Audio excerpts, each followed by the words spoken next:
guys. Tonight we're going somewhere drafty, echoey, and filled with secrets that are barely waist high. You're standing at the edge of a moss-covered castle, staring up at its gray, stony bones. The battlements loom. The wind howls like it just got dumped by a bard. And right there, just next to a massive oak door meant for kings and their oversized egos, is a tiny, odd-looking doorway. It's barely 4 feet high, shaped like an arch that got tired halfway through. And it looks more like something a particularly bold goat might trot through than anything designed for a grown human. Still, someone built it with care. Carved stone frame, old hinges, and a wooden plank door just small enough to make you wonder, what on earth is it for? So before you get comfortable, take a moment to like the video and subscribe, but only if you genuinely enjoy what I do here. And if you're watching from somewhere cool, your castle, your kitchen, or even your couch, drop your location and local time in the comments. I love seeing where everyone's tuning in from. Now dim the lights, maybe turn on a fan for that soft background hum, and let's ease into tonight's journey together. You crouch a little and push it open. It creaks. Of course it does. That's the law of medieval doors. The smell of old dust and even older stone rushes out, thick with the damp chill of forgotten hallways. You duck through, feeling instantly like a giant in a dollhouse. The space beyond is narrow, like the corridor itself is apologizing for being there. Just a few feet across, with arched ceilings that force you to hunch, especially if you're anything over 5'2". There's a strange intimacy to it, though. It's not meant for a crowd.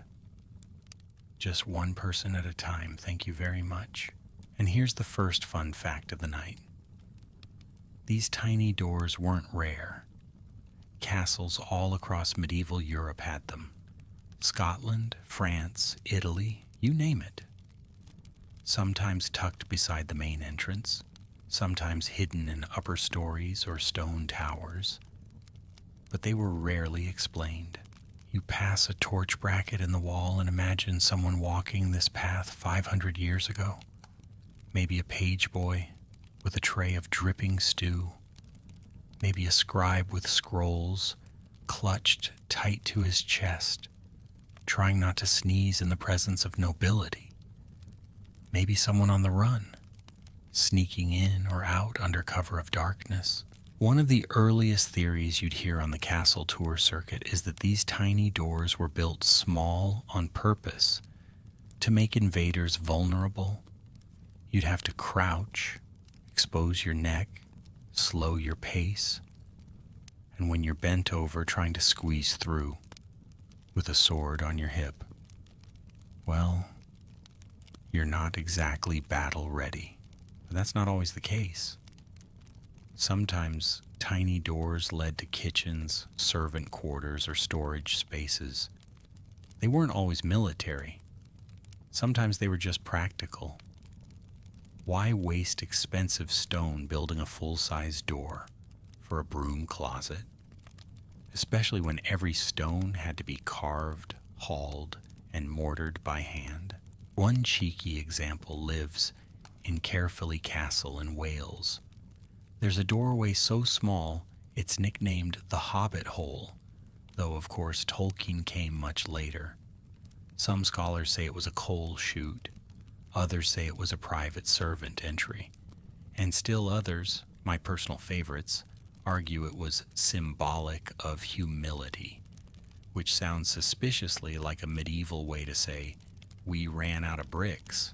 What's also funny is how many of these tiny doors were later mistaken for child entrances by modern-day visitors. Oh, this must be where the noble kids came in. Sure, if the noble kids were 4-foot stone masons with bad backs, still, That child-sized vibe isn't too far off. People were shorter back then, but not that much shorter. The average medieval adult male in Europe stood around 5'6" or so. They'd still have to duck, so these doors weren't made for convenience, they were made for control. The deeper you walk into this hallway, the more doors you pass. Some are normal, some are tiny. One's bricked up naturally because no ancient building is complete without at least one door to nowhere to keep your nightmares fresh. The torchlight flickers and catches on iron hinges black with age. You can almost feel the stories brushing against your shoulders. Kitchen boys sneaking midnight bread, guards chasing echoes, monks with secrets they'd rather keep folded in parchment. And just as you round the corner, you spot another door. This one's even smaller, waist high. You actually have to drop to your knees to peer inside. A whisper of a room beyond, a dusty nook lined with shelves. What's it for? Medieval pantry? A hiding spot? A very ambitious rat? No one knows for sure, and that's the delicious thing. Even with all our books and bricks, some medieval mysteries simply stay closed. But don't worry, we're just getting started. You shuffle a little further through the corridor, keeping one hand on the cold stone wall, just in case another surprise door tries to trip you. Your knees are already muttering complaints. Welcome to the medieval fitness plan. Duck, crawl, and wonder why everything's so blasted small. Now picture this. It's the 14th century, and you're an invading soldier. You've managed to get through the castle's outer wall, perhaps during a sneaky nighttime siege. You're armored, armed, probably sweaty, and full of bad intentions. You turn a corner and there it is, a doorway. Something's off. It's too short, way too short. You pause, puzzled. Why would a nobleman build a door that barely reaches your shoulder? You duck to enter, sword awkwardly banging the frame, knees bent like you're playing a cruel game of limbo. Just as your helmeted head crosses the threshold, whack, a defender, poised above or beside the door, clobbers you squarely with a mace, or drops a cauldron of boiling water on your back. And that's the whole point. These doorways, often referred to in modern historical shorthand as defensive portals, served as choke points. They slowed intruders down, forced them into vulnerable positions, and limited how many attackers could enter at once. Try swinging a sword with any dignity when you're hunched over like a sack of potatoes. Go ahead. We'll wait. This tactic wasn't limited to doors either.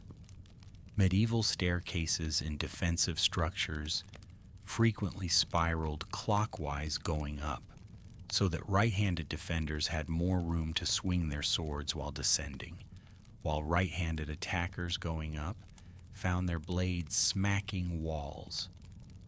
It was a built-in home defense system, assuming, of course, everyone was right-handed. Lefties, as you'll learn later, were a whole different medieval drama. Historians still argue whether these small doors were deliberately designed for defense in all cases, or if some were just practical, space-saving choices that happened to be handy during a scuffle.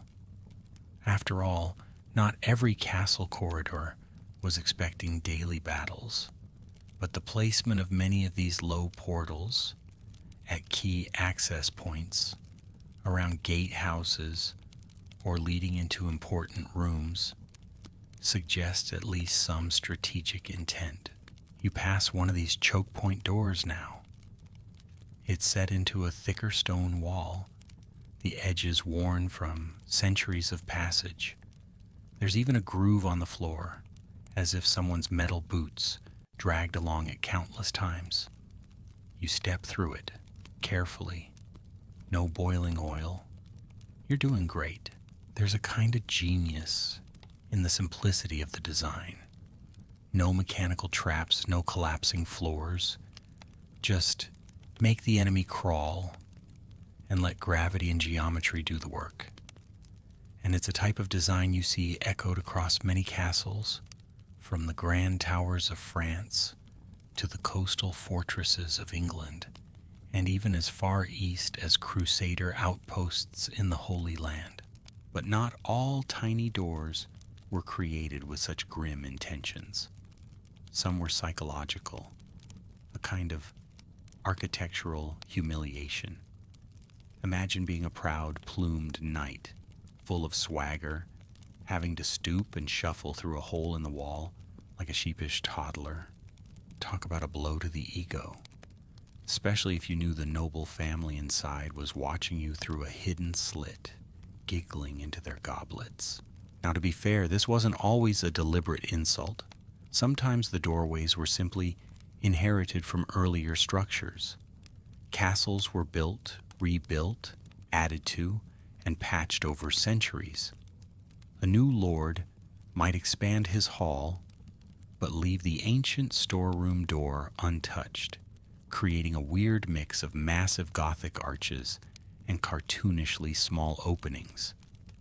In fact, in some castles, you'll find tiny doors nestled right under enormous stained glass windows.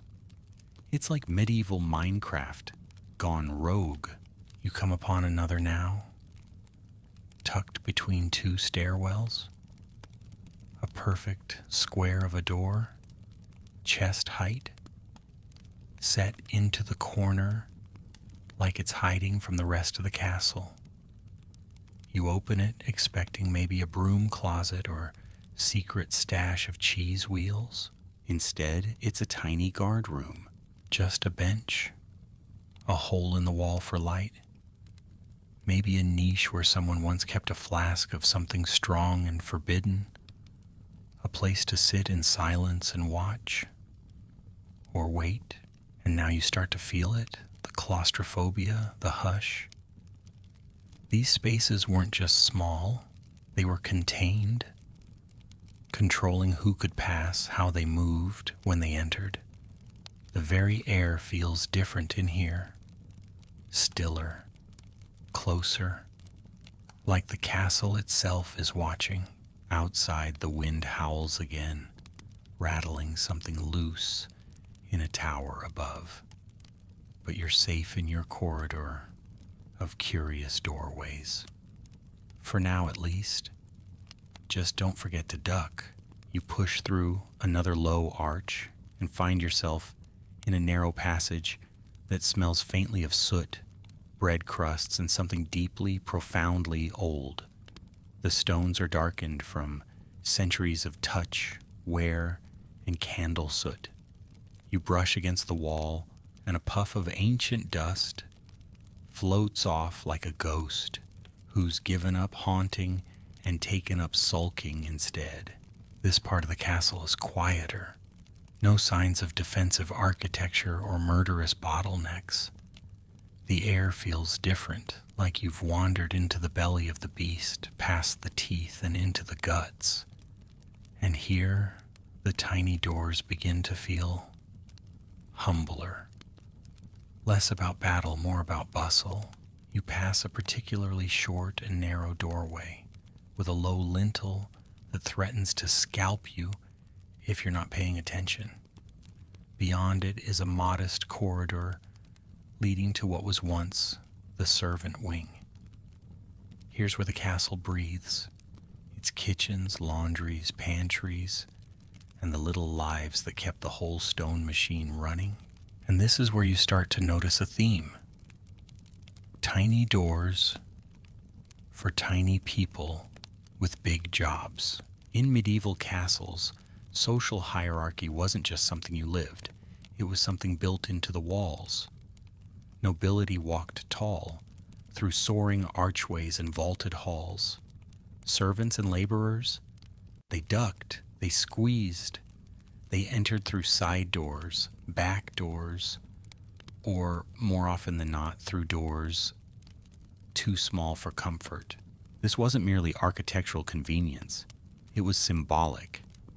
The size of a door told you something about who was expected to use it. A grand entry with ornate carvings for knights, lords, bishops, and guests with embroidered robes and embroidered egos. A small, rough-hewn door tucked behind a column.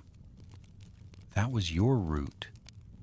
If your job was to carry coal, not carry titles, you duck into one such doorway now, nearly crawling, and emerge into a tiny scullery. The walls are blackened from centuries of hearth smoke. A cold fireplace sits quiet in the corner. The air smells faintly of ash and something pickled, like onions left behind in a clay jar. There's a little door tucked in the corner of the room. It's so small, you'd need to crouch to your knees to get through. It might have been used to pass firewood, or maybe to scurry between chambers during feasts without disturbing the upper-class dining experience. Nothing says don't disturb the banquet like making the help crawl. Historians still debate whether this sizing was entirely about class or also about practical heat control, which we'll get to soon. But the message is clear enough. If your doorway was low, you were expected to keep your head down, literally and socially. And there were other reasons. Smaller doors were easier and cheaper to construct in tight spaces. Less stone, less wood, less air to heat. These passageways weren't places to linger. They were arteries of movement. Fast, hidden, discreet. If you've ever worked in a restaurant kitchen, you'll recognize the vibe. Organized chaos behind closed doors. You brush your hand across one frame and notice the grooves where fingers passed over the same spot again and again. Hundreds, thousands of trips. Hands that carried bread, buckets, letters, chamber pots, secrets. Doors like these weren't just for function, they were lifelines. Sometimes these tiny passages even connected servant quarters across different levels of the castle, forming a hidden network that let staff move invisibly. In some castles, like the Château de Chambord in France, elaborate double helix staircases allowed nobility and staff to use the same spiral without ever seeing each other. Imagine being that committed to avoiding eye contact. But it wasn't all about stealth. In many places, these little doors simply allowed for speed. When you're running hot stew from the kitchen to the great hall, you don't need a 10-foot door carved with the family crest. You need a shortcut, even if it's got a splinter and smells like onions. There's one more peculiar touch. Sometimes these tiny doors led to quarters so cramped and windowless that they bordered on absurd. At Dover Castle, a preserved servant's sleeping niche was found barely big enough for one curled-up adult. The door? Just over 3 feet high. It makes you wonder, were they hiring servants or squirrels? You step through another narrow passage, candlelight flickering. A draft follows you, playful, like a ghost child tugging your sleeve. You can almost hear the quiet shuffle of feet, the whisper of skirts, the clink of ladles. This is the heartbeat of the castle, not in the grand halls, but in the crannies and crawlways, behind the little doors where big work got done. As you duck once more, you bump your head on the lintel, hard. And just like that, you're officially one of the staff. You rub your forehead and mutter something extremely unmedieval under your breath. These tiny doors are relentless. Still, you keep going. Because let's be honest, now you're invested. There's a new one up ahead. Small, yes, but somehow sturdier, with thicker wood and an iron latch that's cold to the touch. You give it a gentle push. It sticks for a moment, then creaks open like it's been waiting centuries just for you. Inside, the room is different. Warmer, somehow. The air is still cool, but not as sharp as the corridors. There's a soot-darkened hearth in the center, flanked by a pile of ancient firewood and a kettle that hasn't boiled in 500 years. The floor is stone, yes, but there's straw in the corners, and there's a smell, earthy, faintly sweet, like dried herbs and long extinguished fires. You've just entered one of the castle's most sacred spaces, the medieval kitchen, or at least what's left of it. And that tiny door you just squeezed through, it was one of many designed not for drama or social division, but for heat. Here's the thing about castles. They were almost universally freezing. Thick stone walls, drafty towers, and open courtyards meant that in winter, your only real warmth came from fire. But fire was a precious, temperamental thing. You couldn't just build a bonfire in every room and hope for the best. So when it came to keeping heat in and cold out, smaller doors made a real difference. Think of it like medieval insulation. The smaller the door, the less cold air whooshed in every time someone popped through. Especially in key rooms like the kitchen, the buttery, or the ladies' solar. Those cozy private chambers where noble women did noble things like embroidery, plotting, or hiding from their in-laws. Historians still argue whether temperature control was the main reason for the tiny doors, or just a happy side effect. But architectural evidence shows a consistent pattern. Rooms that needed to stay warm often had lower ceilings, smaller fireplaces, and, you guessed it, compact doorways. You lean into the hearth now, brushing ash from a rusty andiron. Imagine this room in its heyday. 2 or 3 hearths blazing, a scullion hauling in firewood through that stubby little door, the cook shouting orders, bread baking, soup bubbling, servants darting in and out like bees in a hive, each vanishing through different-sized doors like players in some strange medieval farce. One such door, even smaller than the one you came in through, leads to what was probably a cold room or larder. Its stone walls are damp with condensation, and there's a little stone ledge that might have once held cheese or salted fish. The size of the door would have helped keep this room cool even when the kitchen next door was a roaring inferno. Genius? Absolutely comfortable? Absolutely not. In wealthier castles, some rooms were designed with multiple layers of heat protection. Picture this: a main living space enclosed by a corridor, which itself was sealed off by tiny doors at either end, like a medieval thermal envelope. You're not just walking through a hallway, you're passing through a handcrafted draft buffer zone. Fancy. And don't forget the tapestries. People tend to think of them as wall art, but in a cold stone castle, a thick wool tapestry wasn't for admiring, it was for surviving, especially when hung over doors. Imagine ducking through a 3-foot portal covered by a massive embroidered curtain of unicorns. Now imagine doing that 15 times a day. Congratulations, you've just earned your medieval Fitbit steps. Oh, and here's a fringe theory for you. Some scholars have proposed that these tiny doors might also have served a semi-ritual purpose in colder months. The smaller passage, they argue, symbolized humility, especially during fasting seasons or holy days. The idea being, to enter warmth, you must lower yourself.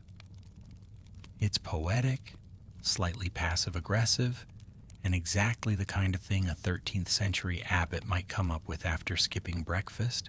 There's a quiet pause in the kitchen now. You linger by the hearth, imagining the steam, the shouting, the sizzling fat. Then you glance back at the door, the little one, and suddenly it makes perfect sense. That door wasn't an afterthought. It was a barrier, a gate, a threshold between warmth and cold, flame and frost, bustle and stillness. You duck through it again, into the corridor.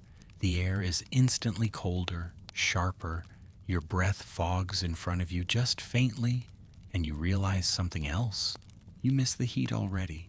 You tug your cloak a little tighter as the cold hits you again. The corridor stretches on. Another stretch of stone veins through the body of the castle. And just when you think you've had your fill of curious little doors, there's another one. This one's different, though. Lower to the ground, even narrower, barely 2 feet tall, and it has scratch marks. You crouch, peer inside, and suddenly it clicks. This wasn't made for people. This was a door for keeping things in or out. Welcome to the strange and often surprisingly cute world of animal-sized doors in medieval castles. Now, don't go picturing fluffy little cat flaps with floral carvings. These were solid wood, bolted with thick iron, often scraped raw by claws or boots or, well, things with paws. Some were built directly into walls, others at the base of bigger doors, like secret tunnels for very determined pets or pests. Let's start with the cats. Medieval castles were full of them, not because people were especially fond of feline companionship, but because castles were full of food, scraps, grain stores, and lovely warm corners, which also meant they were full of rats. Big ones, the kind that could carry off a wedge of cheese and still make it home in time for dinner. Cats were often tolerated, even encouraged, because they handled the rodent problem with flair. And tiny doors, sometimes no larger than a modern toaster, allowed them to roam the castle freely without needing servants to open doors all day. There's a legend from Exeter Cathedral in England that supports this. A small round hole, still visible in the door of the cathedral's clock room, is believed to have been made specifically for a cat that was paid, yes, paid, in food, to guard the clock's internal mechanisms from mice. You know you've made it in life when your job comes with a custom door, but it wasn't all adorable. Some small doors, like the one you're looking at now, were designed for containment. Dogs used in hunting or guard duty were often housed in castle kennels near the walls. These dogs had limited access to the castle interior, but could be let into certain areas through reinforced pet doors. A guard hound roaming the keep after hours was an excellent deterrent to thieves, spies, and very unfortunate guests who got up for a midnight snack. Then there were the little doors made not for inviting animals in, but for keeping them out.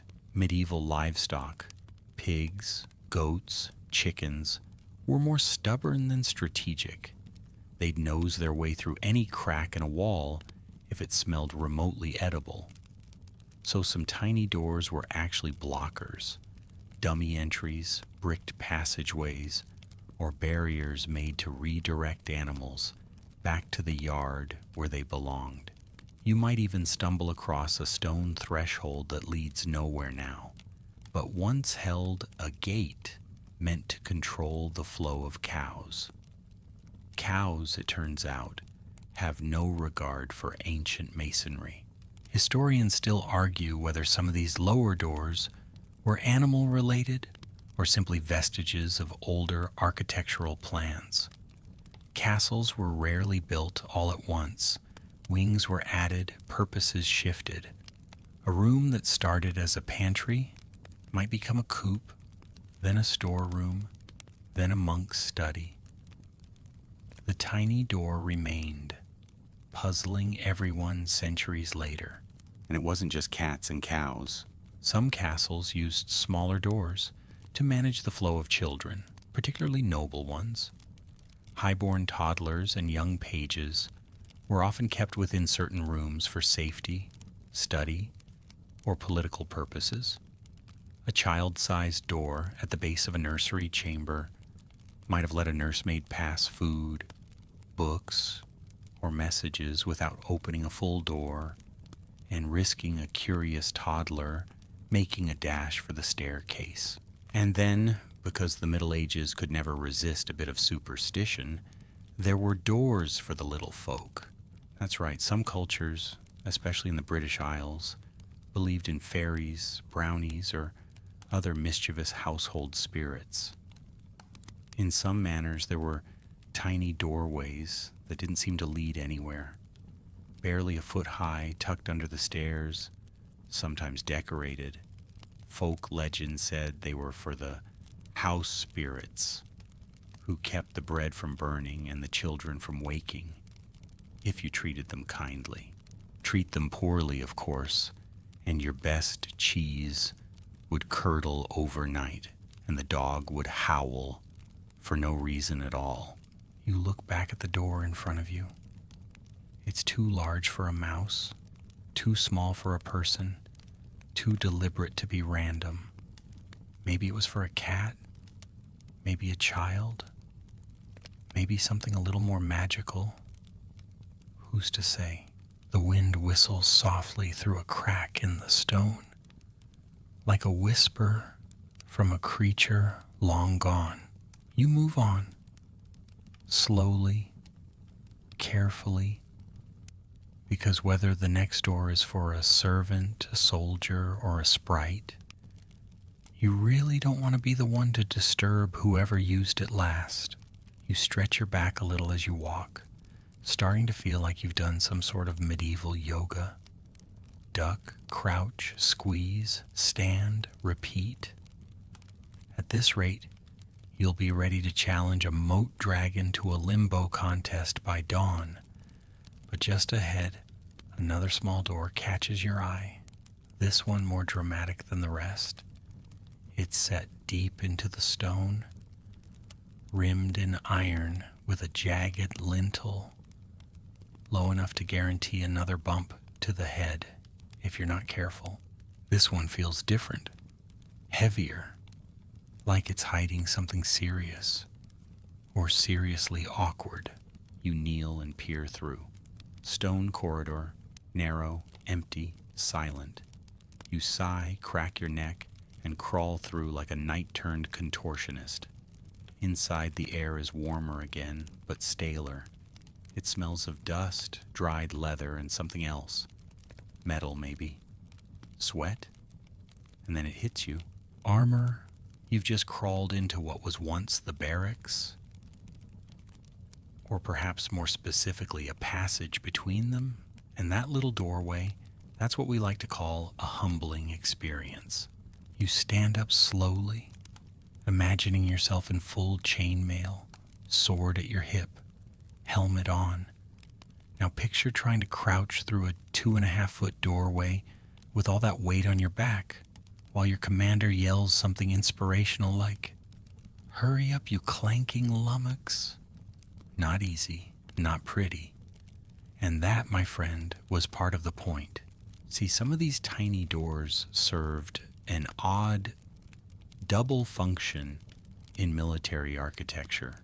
Sure, they helped regulate temperature or limit access, but in garrisons, these doors had a kind of behavioral side effect too. You couldn't charge through one. You couldn't rush your way into battle or a superior's chamber without first reducing yourself, slowing down, ducking, maybe even getting stuck If your belt got caught on the lintel, it was a built-in lesson in humility. Some castles took it a step further. There are records from the 13th and 14th centuries of narrow doorways specifically designed to discourage loitering or loud movement. Basically, if you had to crawl into a space, you weren't likely to be goofing off or hauling in unauthorized tankards of ale. Historians still debate whether these cramped entries were deliberate discipline tools or just byproducts of tight architectural spaces. But the effect remains the same. A knight in armor becomes a waddling tin can when faced with a 2-foot-high door. Graceful? No. Effective? Very.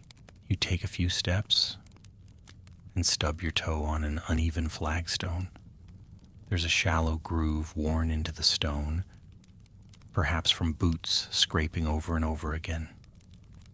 You imagine a line of soldiers squeezing through this very door in formation, their armor clanking like an annoyed parade. And then you notice another detail. Small marks on the side of the doorway, not decoration. These are measurements, etched by someone long ago. A scratched line, then another, then one, labeled Wilfred's helm too big. You smile. Even medieval warriors had inside jokes. Not all doorways for knights were so punishing, though. In some castles, particularly larger royal keeps, there were specially designed half-height doors for transporting equipment and supplies from the armory. These weren't meant to be walked through at all. They were pass-throughs, often with a wooden shutter that could be bolted from either side. You open one now and peek through. Just a shallow chamber with rusted iron hooks on the wall. Maybe it once held swords or cloaks or the lunch of a particularly forgetful guard. Then there were the training spaces. In some outposts, young pages and squires were deliberately made to practice moving in and out of low doors while fully armored. Not because there were many battles fought on the floor, but because if you could move well in tight spaces, you were less likely to trip over your own feet during an ambush, which, is helpful. And here's a fringe tidbit for you. One preserved training manual from the early 1400s includes an illustration of a knight attempting to duck through a low doorway while balancing a tray. Scholars think it's a metaphor for grace under pressure, but it might also be the world's oldest joke about terrible room service. You duck through yet another door. This one's slightly taller, a sign that you're probably approaching a more public area again. But behind you, the clatter and clank of imaginary armor still echoes. The awkward shuffles, the bruised knees, the dented helmets. You step through and stand tall again, stretching your arms above your head, careful not to hit any more lintels. And you wonder, maybe that's why they built them small. Not just for defense, not just for warmth, but to remind even the proudest knight that sometimes the only way forward is to get low, grunt through it, and try not to fall flat on your face. You give your neck a little roll and your knees a rub. By now, you're starting to develop what could only be described as a respectful fear of any door under 4 feet tall. You round another corner and spot one just ahead. This one's shaped like a keyhole, narrower at the bottom, rounded at the top, and made of heavy oak that looks more like it should guard a treasure hoard than a hallway. You crouch, give it a gentle push, and find yourself in a shadowy side corridor, a quiet hallway that seems to slip behind the great hall like a whisper behind a boast. And something clicks in your sleepy, curious mind. This, you realize, is a one-night door. One person, one sword, that's all that fits. Welcome to one of the more quietly brilliant medieval designs, a feature that mixes subtlety with sheer survival instinct. These narrow doors weren't just an architectural quirk. In some castles, they were security measures, simple but effective, like locking your front door at night, but also making sure it's so narrow your ex can't storm in wearing a suit of chainmail. The purpose? Restriction. Not just of movement, but of momentum, chaos, and most importantly, betrayal. You see, while we often think of castles as places defended from outsiders, many real threats came from within. Cousins with claims to the throne, ambitious knights, servants bribed to look the other way. And so, castle architects began thinking not just about defending from siege engines, but from surprise sword fights over pudding. These tiny, narrow, often shoulder-width doorways allowed only one person through at a time, forcing them to enter slowly, carefully, often sideways. If you were trying to rush someone in anger, forget it. You'd either get stuck, trip over your own sword, or end up tangled in your cape like a confused bat. And guess what? That was the idea. Historians still argue whether these one-night doors were a widespread feature or just happened to pop up in particularly paranoid regions. But surviving blueprints and restored keeps, especially in France and northern Italy, suggests that there was real thought put into how quickly someone could enter a room and whether they should be able to do so at all. One legendary example comes from the Château de Montségur in southern France, where a doorway leading into the Lord's personal study is barely wide enough for an adolescent goat. A goat with anxiety. Scholars believe it was intentionally narrow so that any attempt at storming in would be slowed to a crawl. And the Lord inside would have just enough time to grab his sword, or at least a solidly bound Bible to throw. You pass through a similar door now and feel the way your shoulders have to twist slightly, not just to get through, but to stay aware. Your hands instinctively rise to guard your sides. It's weirdly primal, like your body knows this space isn't meant for comfort, it's meant for caution. It also, funnily enough, makes you think of modern elevators. Ever notice how everyone stands just a little awkwardly when there's only enough room for 2 or 3 people? Same principle. Limited space equals limited chaos. Some castles even designed their treasure rooms, strong rooms, or guard posts with entrances so narrow that a thief couldn't sprint away easily, even if they got in.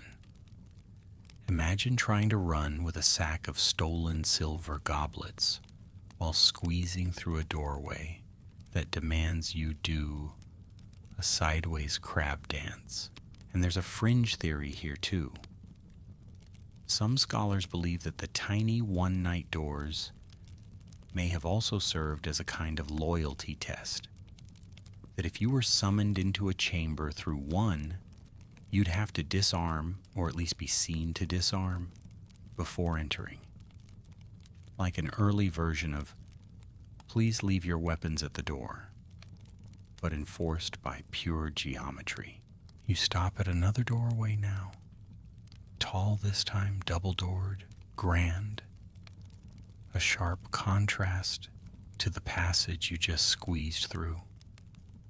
It feels like a different world. One meant for confidence and swagger, not caution. And you realize something. The size of the door doesn't just change how you walk, it changes how you think. When you duck through a small portal, you brace yourself. You humble yourself. You become aware. When you march through a wide, open arch, you feel power. Welcome. Invitation. Medieval builders understood this, even if they didn't write about it in dusty scrolls.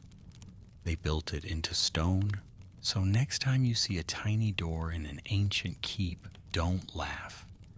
It might have saved a life or prevented a duel, or at the very least, delayed a very grumpy night by 3 crucial seconds.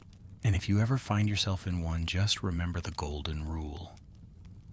Sideways works better than forward. Shields make terrible hats. And if your sword gets stuck, let it go. You pause for a moment, blinking in the dim light. The grand double doors behind you seem almost too generous now, like they've let you grow too tall, too proud. But ahead, tucked beneath a low arch, another tiny door waits. This one's different yet again. Rounded at the top, square at the base, and set a little crookedly into the wall, like someone wanted to hide it and then change their mind halfway through. There's no obvious handle, just a worn stone ledge beside it, and a curtain, faded, moth-nibbled, but once clearly fine, half conceals the entrance. You pull it aside gently, and there it is, a secret door. Oh yes, now we're getting to the good stuff. Welcome to the world of hidden doors, spy doors, and what some tour guides have affectionately nicknamed ghost doors.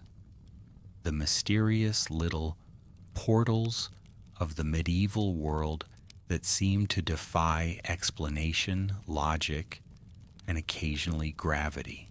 You crouch and step inside. The space is narrow, dark, and quiet, just wide enough for one person, just high enough to stand if you don't mind a slight stoop.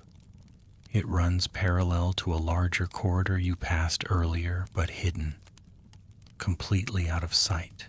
This, historians believe, is what's known as a squint passage, a term you really hope was coined before people had coffee, because it sounds like a spell gone wrong. These secret corridors allowed members of the household, especially nobles or trusted guards, to move unseen through the castle. Whether it was for safety, surveillance, or a particularly stealthy midnight snack, these tiny passages made it possible to avoid the main halls entirely. You follow the corridor as it curves around, and sure enough, it opens to a narrow balcony overlooking the great hall below. You crouch beside a small slit in the wall, maybe once covered by a tapestry or screen. Through it, you can see everything: the hearth, the tables, the banners. It's not hard to imagine a lord standing here, arms crossed, listening in on his guests, or a servant eavesdropping for more personal reasons, like gossip or pudding. Historians still argue whether these hidden roots were more common in secular castles or religious institutions.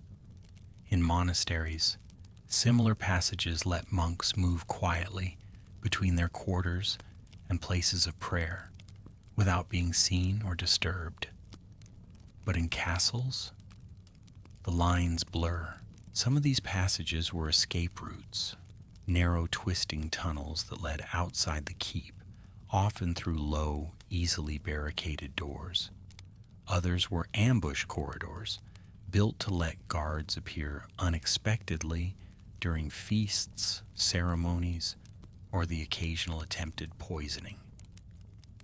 Dinner parties were dangerous in the 1200s. Never trust the fish pie. You pass another door, this one so small and round it looks like a hobbit-sized wine cellar. And for all you know, that's exactly what it was. Secret storage, hidden library, entrance to the world's tiniest armory. The beauty of these doors is that many of their purposes were never recorded. They weren't meant to be talked about. They were meant to be used quietly, occasionally, and always with intent. Some had spiritual functions. In certain chapels, tiny hidden doors behind altars led to what's called a piscina chamber, where holy items were cleaned or stored. These doors were intentionally out of view, because what happened behind them wasn't for common eyes, a kind of sacred backstage. And then you have the weird ones. Every now and then, you'll find a castle with a tiny door that leads to nothing.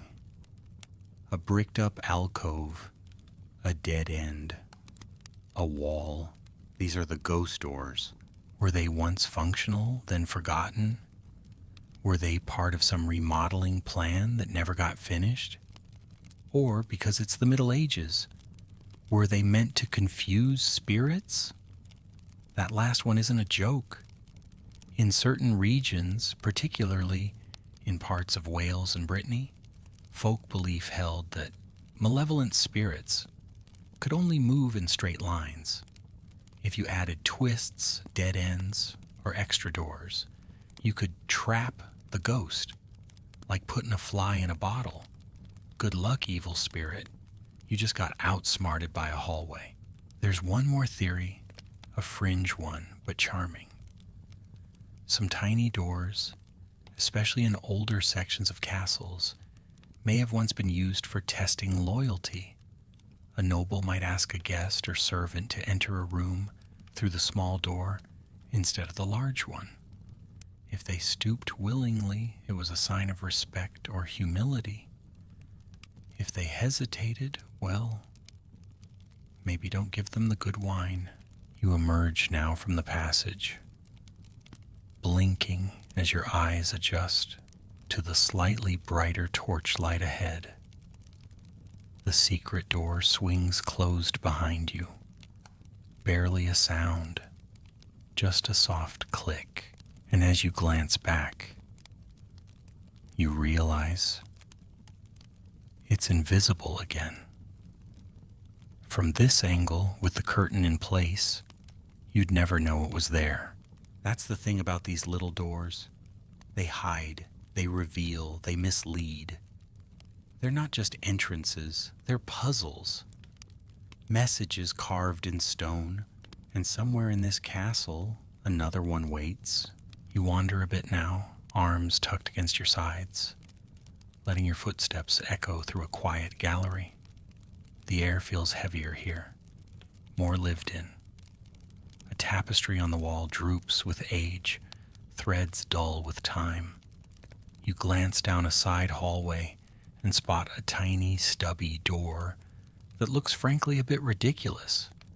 It's not particularly elegant or strategic. It's short, squat, and plain. No hinges left, just splintered holes where they once were. And for some reason it has a notch in the top, like someone tried to save on wood and decided door-shaped was optional. But here's the fun twist. It's possible this funny little door saved someone a fortune. You're looking at what some call a tax evasion door. Yes, you heard that right. Even in the Middle Ages, people were finding creative ways to outwit the tax man. So here's the deal.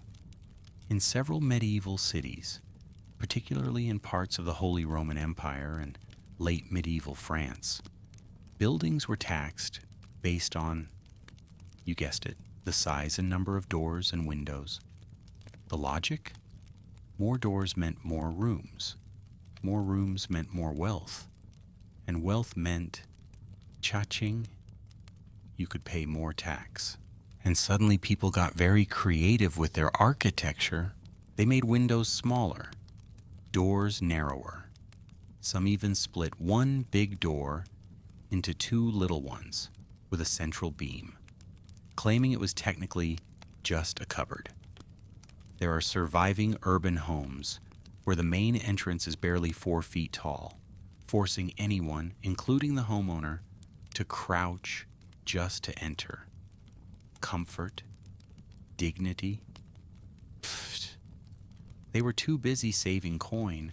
Historians still argue whether these taxes were consistent across regions or more of a localized, sometimes temporary policy. Some cities kept these rules on the books for centuries. Others may have only enforced them sporadically, usually when the local treasury needed topping up to pay for a cathedral or a duke's third wedding. And it's not just doors. In England, the infamous window tax came a bit later in the 18th century, leading people to brick up their windows to dodge the fee. It was a great plan, until everyone realized their homes were cold, dark, and slightly depressing. Some historians jokingly blame this tax for the famously gloomy English interior design aesthetic. Gotta love indirect consequences. But back to your short door. You open it and step through, and immediately understand why someone might have preferred to pay the tax instead. You nearly fold in half. The room inside is dark, the ceiling low and the floor uneven. The whole chamber feels more like a burrow than a room. This was likely a storage space, maybe a workshop, or more excitingly, a place to hide things the taxman wasn't supposed to find. We're talking hidden goods, unofficial inventories, or even unregistered tenants. There are accounts from medieval Florence of entire families living in upper floors accessible only by ladders or narrow side doors to keep their residents technically invisible from the street. If your building looked smaller, you paid less. One nobleman in Toulouse supposedly commissioned an entire side wing of his home to be built with folding panels that disguised real rooms as storage alcoves. The tax collector arrived, saw nothing but garden tools and a goat pen, and politely moved on. Genius. There's even a fringe theory that some tiny doors were built for theater, a kind of architectural performance designed to fool the authorities.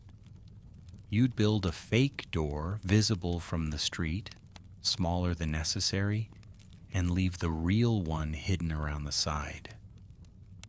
Bonus points if your fake door had a lock on it and maybe a few weeds growing nearby to suggest nothing to see here. Of course, the authorities caught on eventually. In some cities, officials began sending surveyors inside homes to verify door counts and sizes, which led naturally to more hiding places, more fake walls, and once again, more tiny doors. You move deeper into the chamber, running your fingers along the wall. There's a faint groove, just low enough to go unnoticed. You press, and a wooden panel shifts slightly. You grin. Of course, there's another door. You crawl through, emerging into a slightly wider space, maybe an old workshop.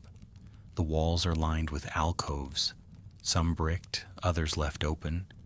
One even has the crumbling remains of shelves. You imagine jars of herbs, bolts of cloth, maybe even a stash of contraband cheese.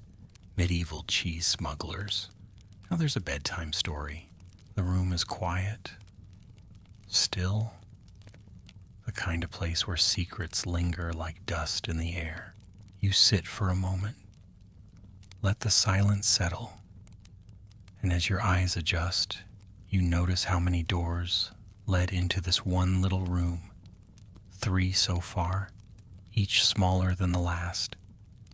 Each, perhaps, designed not for glory or defense or decoration, but for cleverness. And that might be the most medieval thing of all. Because yes, they built for war. Yes, they built for lords and battles and winter's chill. But they also built for survival, for loopholes, for comfort on a budget, and for a tacksman whose measuring stick didn't reach under the staircase. You stand slowly, stretching your spine until it pops like a bag of medieval barley. Another little door beckons ahead, narrow, slightly warped, and tilted ever so slightly to the right, like it had one too many tankards of mead. This one doesn't look particularly mysterious. It's a bit awkward, honestly, like the castle didn't really want it, but there it is anyway. A door-shaped shrug. And that leads us to tonight's most delightfully messy question. Were these tiny doors all designed with purpose?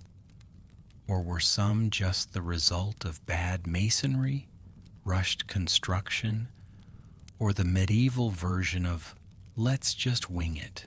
You push through, stepping into a cramped alcove where the stonework abruptly shifts from finely cut blocks to rough, uneven stones. The ceiling drops without warning. The floor slopes slightly to the left. And just to complete the effect, a small pipe pokes out of the wall and drips onto your boot. Welcome to medieval improvisation. You see, not every castle was built in one glorious sweep of marble, mortar, and master planning.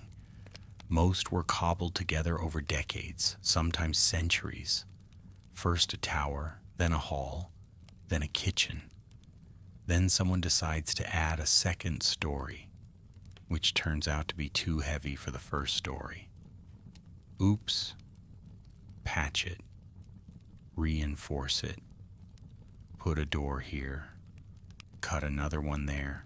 Historians still argue whether many of the castle's smaller doors were strategically planned or just built on the fly to solve immediate problems.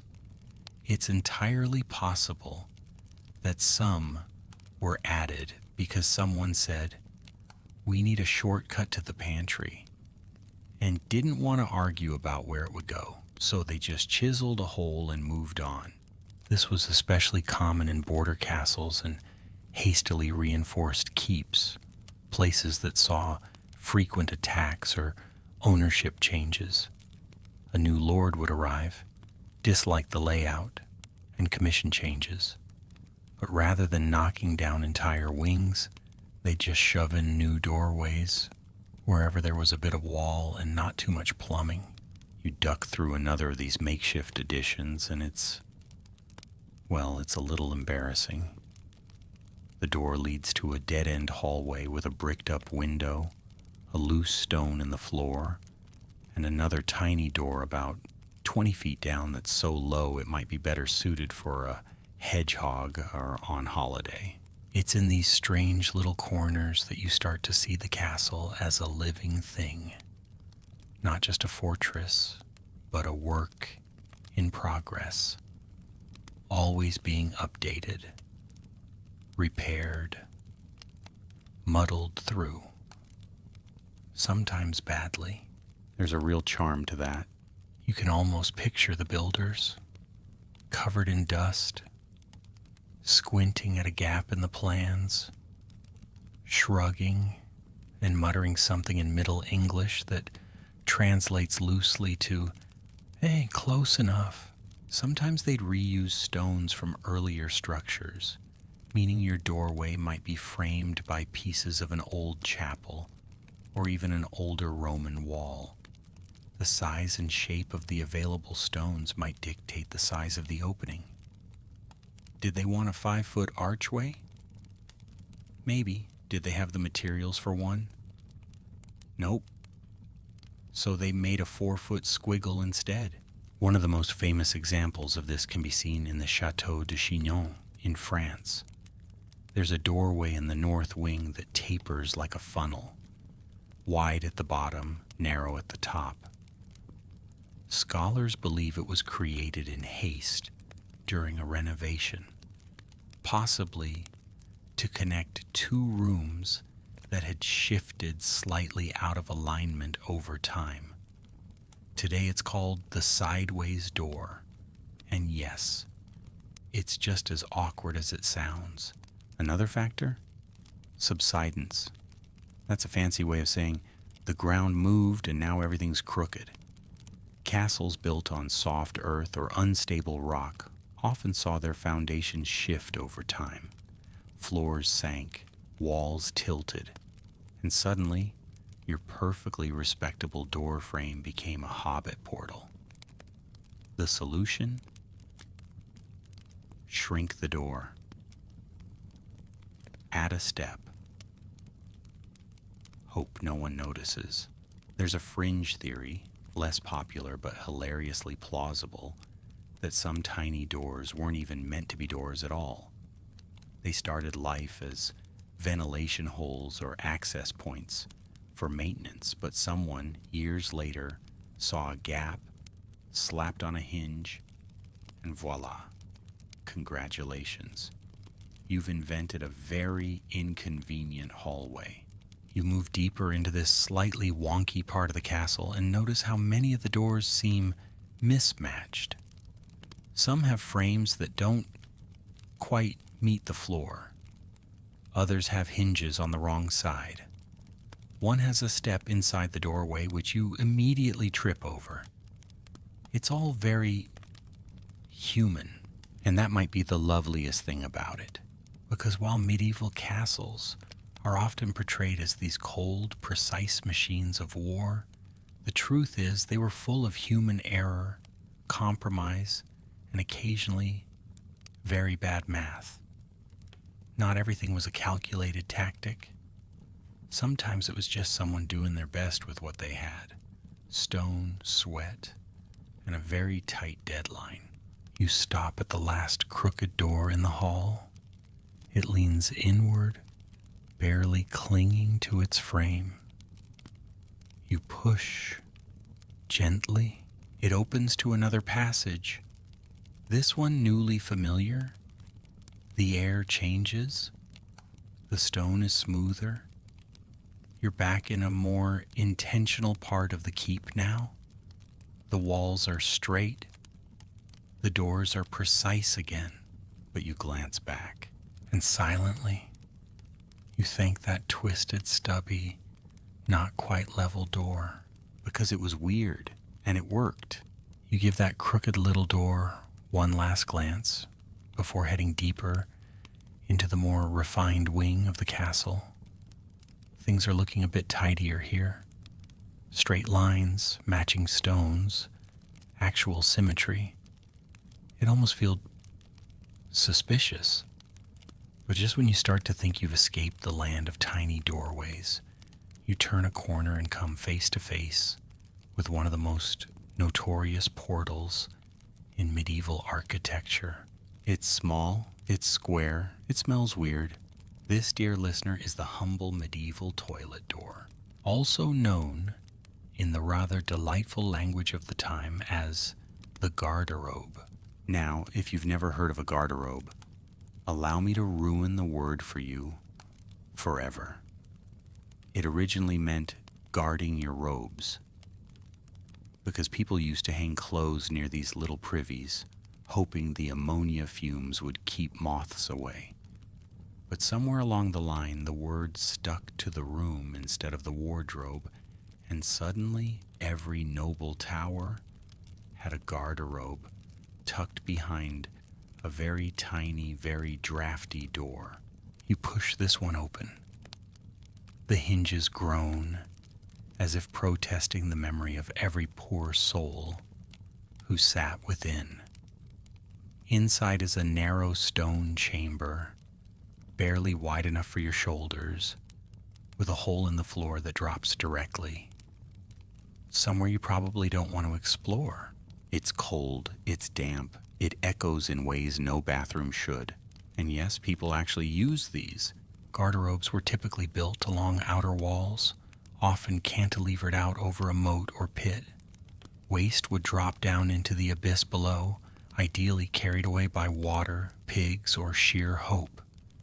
And yet somehow, people managed to make them fancy. Some even had carved seats, decorative niches, and, in very wealthy castles, a little shelf for a candle or book. For ambiance.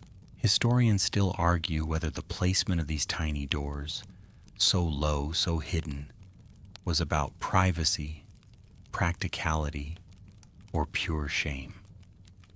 Some say they were tucked into stairwells and towers so servants could clean them without disrupting the nobility. Others claim the small size helped contain the smell, a noble goal, though one likely doomed to failure. You crouch inside one now, careful not to touch anything. The walls are thick, the ceiling low, and the draft comes in sideways, like it's trying to slap you awake. This wasn't a place to linger. It was a place to conduct business quickly and hope you didn't drop anything important. Speaking of which, let's talk about the most famous plop in history. Legend tells us that Sir Hugh Despenser, a notorious advisor to King Edward II, once narrowly escaped assassination when an attacker attempted to stab him through the garderobe door. Apparently, being in a tiny, awkward bathroom didn't make you immune to revenge plots. Let that be a lesson in vulnerability. Other castles took their toilet game more seriously.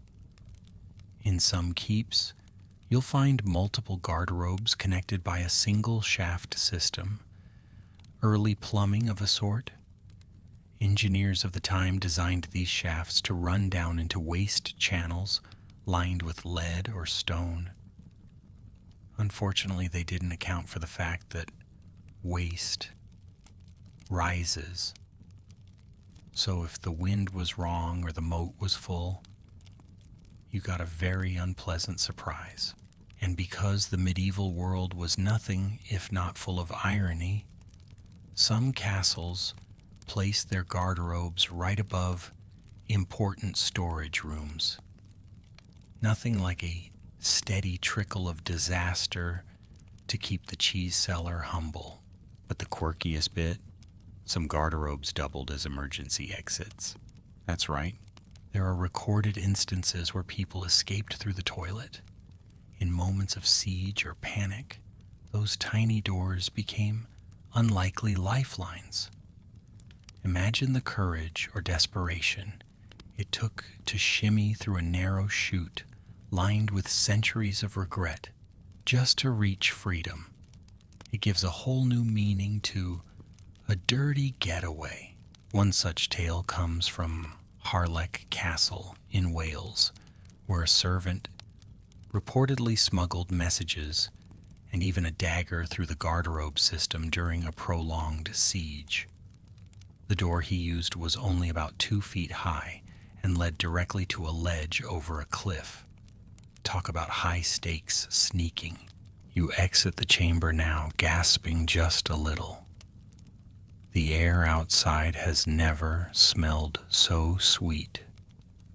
And as you blink into the torchlight, you find yourself oddly impressed. These tiny doors, disgusting though they may be, were part of the rhythm of daily life.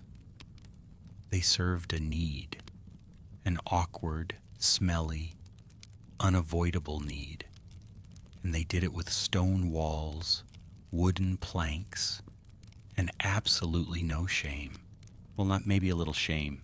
So next time you find a small door in a castle, remember, it might not lead to treasure. It might not hide a secret passage. It might just be the medieval equivalent of occupied. You move quickly now, putting some respectful distance between yourself and the memory of that damp little chamber. A few turns, a few uneven steps, and at last the air feels cleaner, less insulted. You pass through a wider hallway lined with arched doorways and gently flickering sconces. And then there it is, another tiny door. But this one is different again. It's plain, yes, no fancy carvings or murder holes, but it's elegant in its simplicity, carefully framed, cleanly built, and tucked neatly beneath a small stained glass window, depicting a robed figure holding a scroll. The glass casts soft colors over the doorway, like it's blessing it with quiet purpose. You gently push it open and step inside.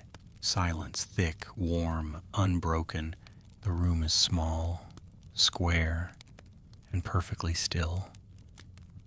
A single wooden bench rests beneath a narrow window. There's a niche in the wall with an empty candlestick and faint traces of incense in the air. This is no guard room or storage space. You've just stepped into a monastic prayer cell. These were known in some places as oratories or anchorite cells, and in castles with religious affiliations, or those that doubled as abbeys or priories. Tiny doors like this often led to spaces of solitary worship, not built for power or defense or convenience, but for stillness. You sit for a moment, letting the hush wrap around you like a woolen cloak.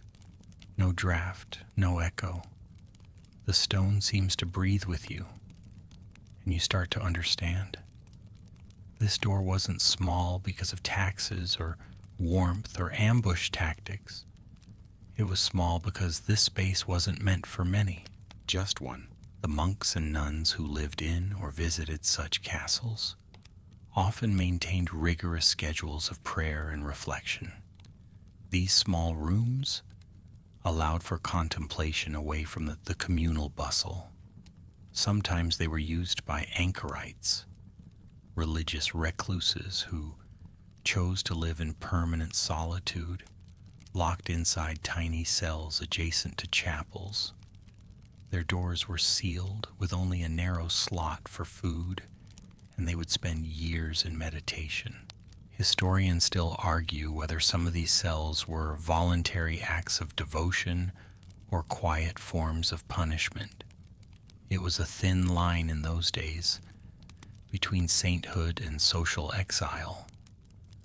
But one thing's clear, these doors were thresholds into a very different kind of space. You stand and look around. There's something undeniably human about the simplicity. A shelf, a bench, a beam of soft, colored light. It's not grand, but it's intentional. This was a space made for turning inward. In wealthier castles, these small spiritual rooms were sometimes connected to larger chapels via hidden passageways, so that nobility could enter unnoticed for confession or quiet prayer. The small doors allowed them to come and go discreetly, without striding through the main sanctuary in full velvet and feathered hats. Modesty, after all, was easier to maintain when no one was watching your fashion choices. You pass through another tiny door at the back of the room, this one even lower. It leads into a cloister walk, a covered corridor, often found in monastic complexes. And though the castle has long since lost its original function, the layout tells its story. The small doors don't feel oppressive here. They feel deliberate, protective, sacred. And then you find a peculiar detail scratched into the stone near one of the lintels, worn smooth with age but still visible. A cross. Just a little one. Barely more than 2 intersecting lines. Perhaps a monk carved it there during a moment of uncertainty. Or maybe it was a quiet blessing, etched in passing, for every soul who stooped to pass through. You crouch and step through. The corridor here is peaceful. The kind of peaceful that settles into your shoulders and gently hushes the thoughts in your head. The doors are small, yes, but they don't make you feel trapped. They make you feel contained, held, like the world just got smaller on purpose.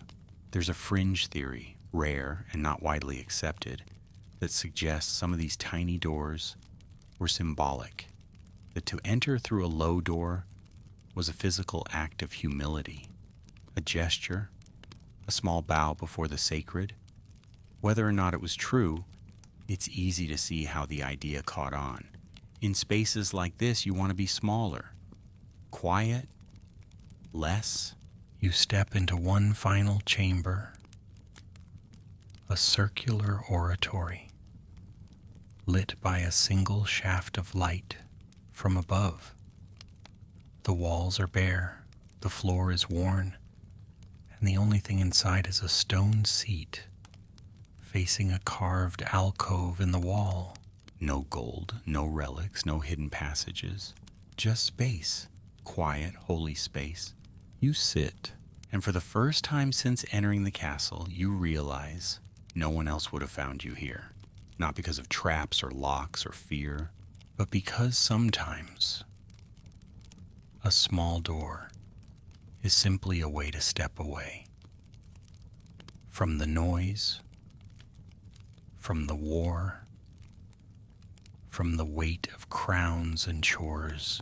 You close your eyes, you breathe, and you finally understand some doors weren't made to pass through. Some were made to keep the world out. You sit there for a few minutes more, letting the silence echo through you like a soft chant.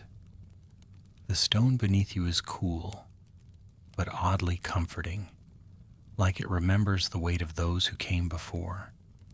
And eventually you rise, brush off your cloak, and head once more for the next door. You've come to expect them now, these little openings, each one a surprise, each one a story. But the one ahead is odd. It's not tucked in a wall or buried in shadows. It's right out in the open, a perfect little arch in the middle of a plain corridor, freestanding, almost theatrical. And then you see it, the carving above the door, a squat figure with a pointed hat, a sack slung over its back, and a very mischievous grin. You blink, then laugh softly. You've just stumbled into the world of medieval myth doors, those curious little openings tied not to utility, but to folklore.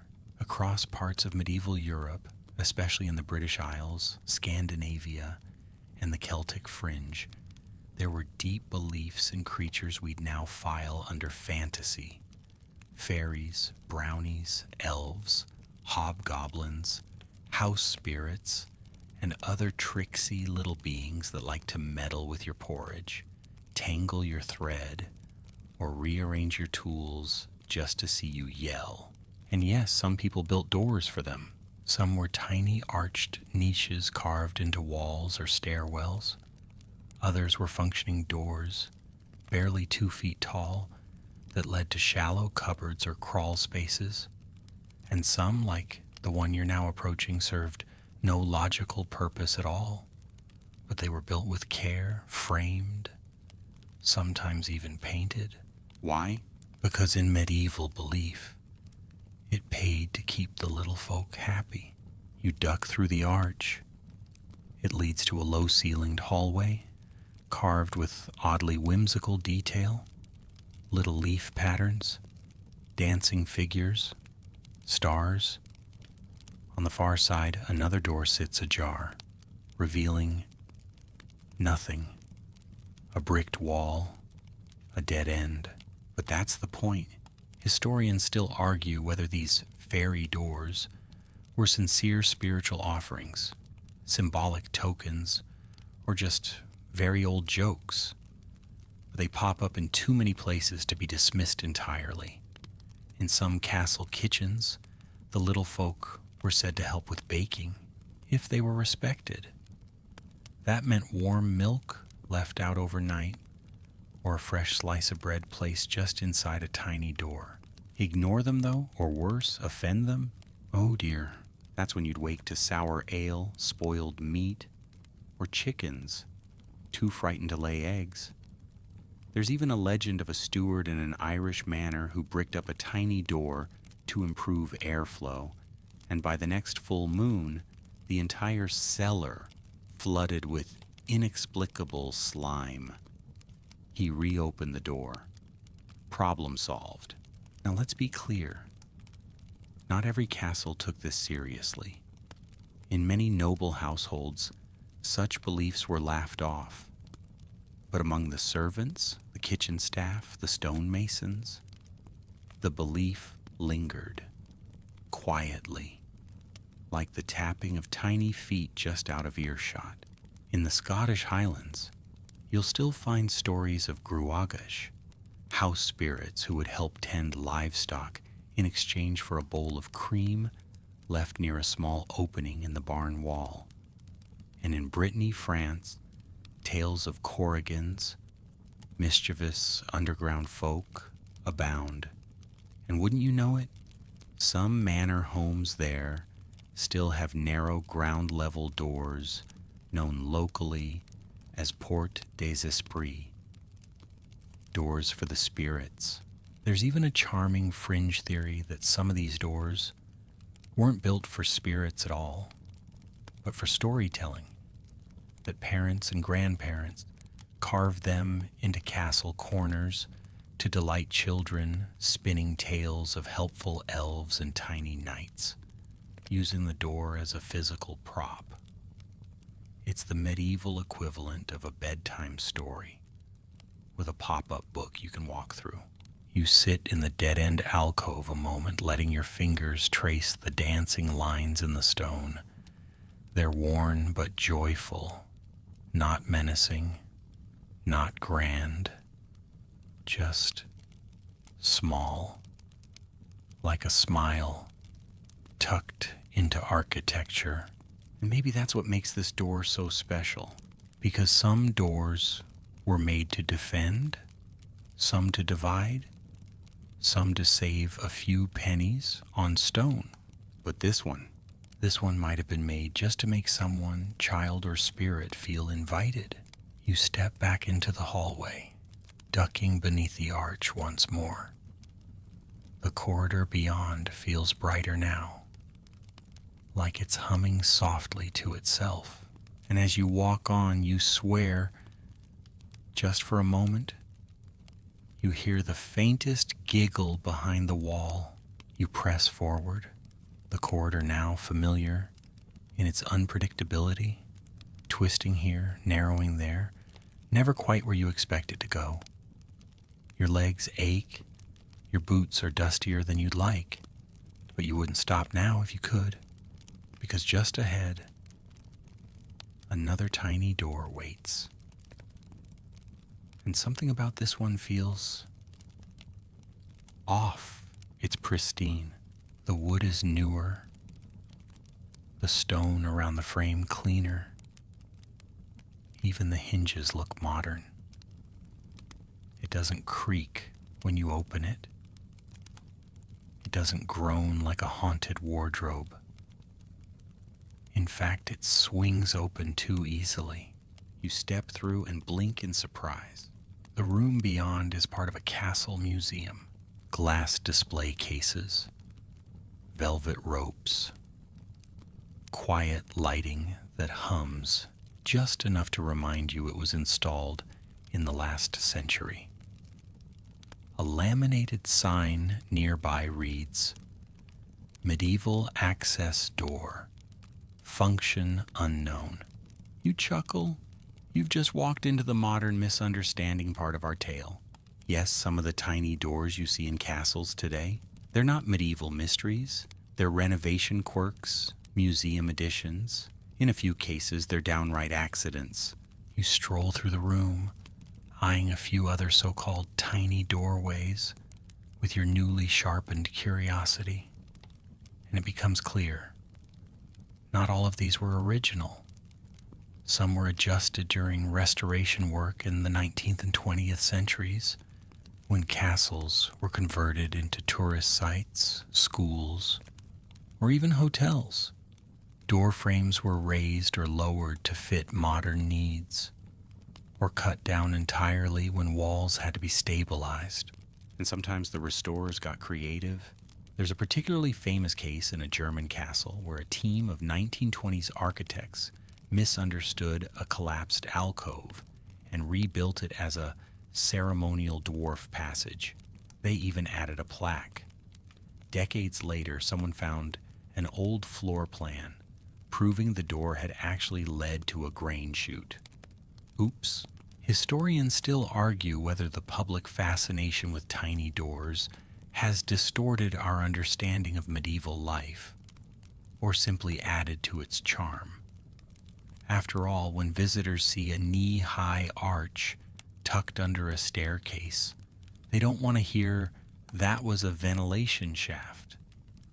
They want mystery, whimsy, maybe a dash of ghost. And so, many castle tours today lean into it. Guides whisper stories of secret lovers, hidden monks, and smuggling squirrels. Okay, maybe not squirrels, but you get the idea. You reach another display now, a particularly awkward doorway with a chain across it and a sign that reads, "Please do not enter. Historical passage." But you naturally duck under the chain and step through. It leads to a dead-end room filled with boxes, spare lighting gels, a vacuum cleaner, a stack of medieval-themed t-shirts. And right there, propped against the wall, is a perfectly good modern door, about 6 feet tall, standard issue.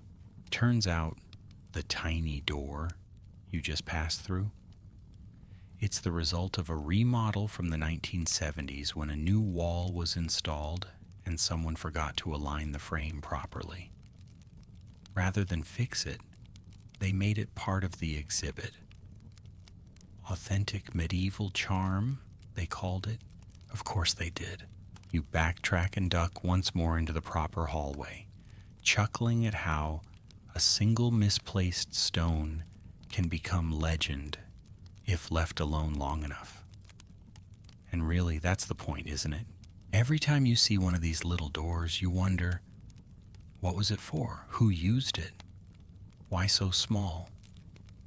And even when the answer is, it was a janitor's closet in 1953, the question still stirs the imagination. There's a fringe theory, less historical, more philosophical, that suggests the reason we're drawn to tiny doors isn't practical at all. It's psychological. They evoke childhood, curiosity, the thrill of exploring something not quite meant for you. A feeling that just maybe this time it'll lead to Narnia.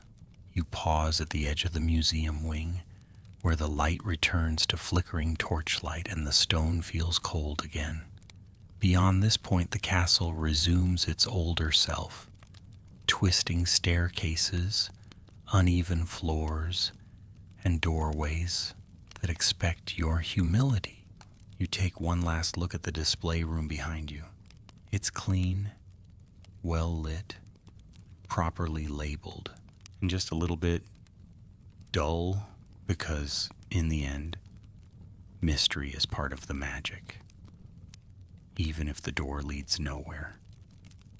Even if the stories were made up by a tour guide with a flair for drama, you'd still rather crawl through that door just to see what's behind it, because a door doesn't have to be ancient to feel enchanted. It just has to make you wonder. The corridor narrows once again as you leave behind the neat signage and modern lighting of the museum wing. You're back in the castle proper now, old, echoing, unpredictable, and just when you think you've seen every variety of tiny door this place has to offer, one final opening appears ahead. You pause. It's not grand, not hidden, not crooked, scorched, or mysterious. It's just there. A small wooden door with a plain iron latch. Chest height. No markings, No warning. You open it and something very strange happens. You step through and the doorway doesn't feel small anymore. You're the same size, of course. Same tired feet. Same dusty boots.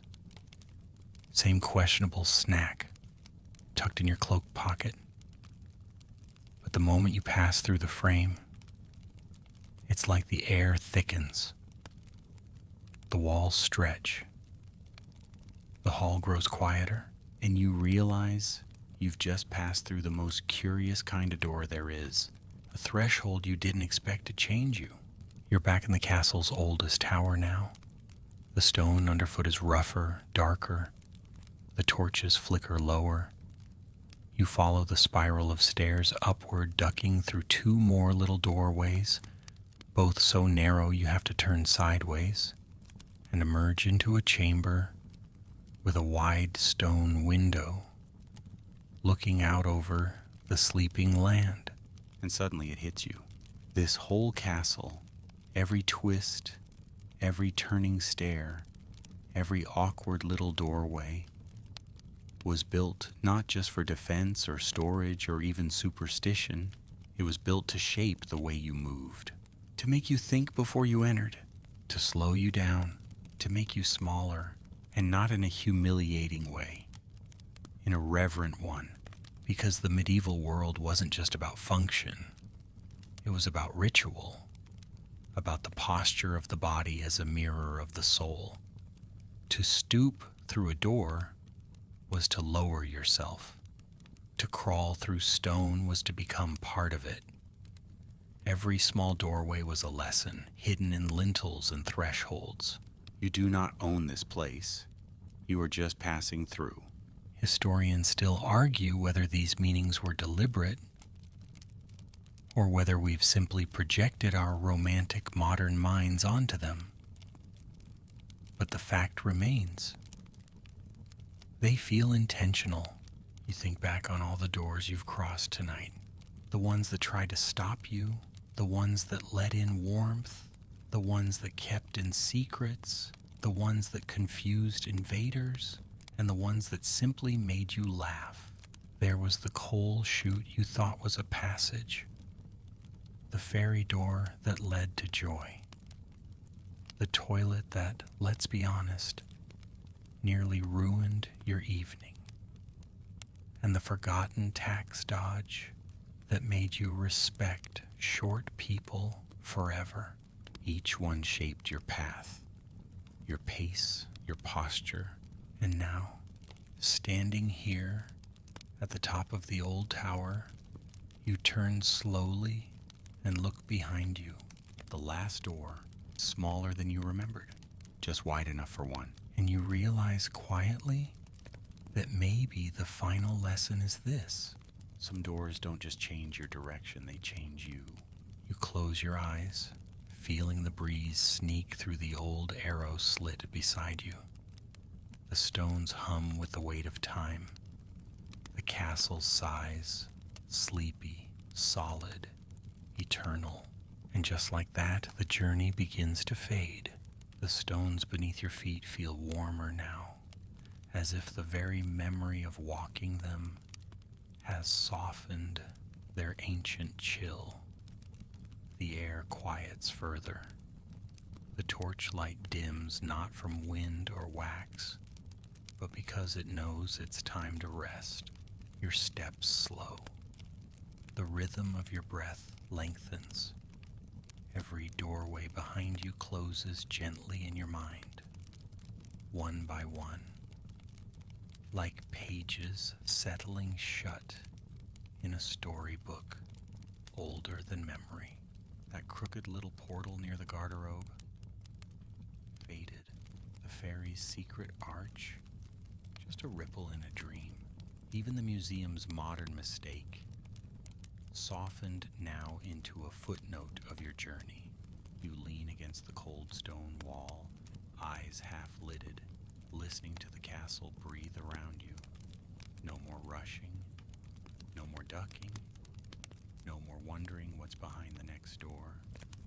Because here, at the end, there is no door, only rest. Let the castle hold you. Let the walls settle.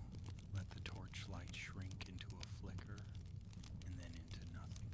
And if by chance some small figure passes through a door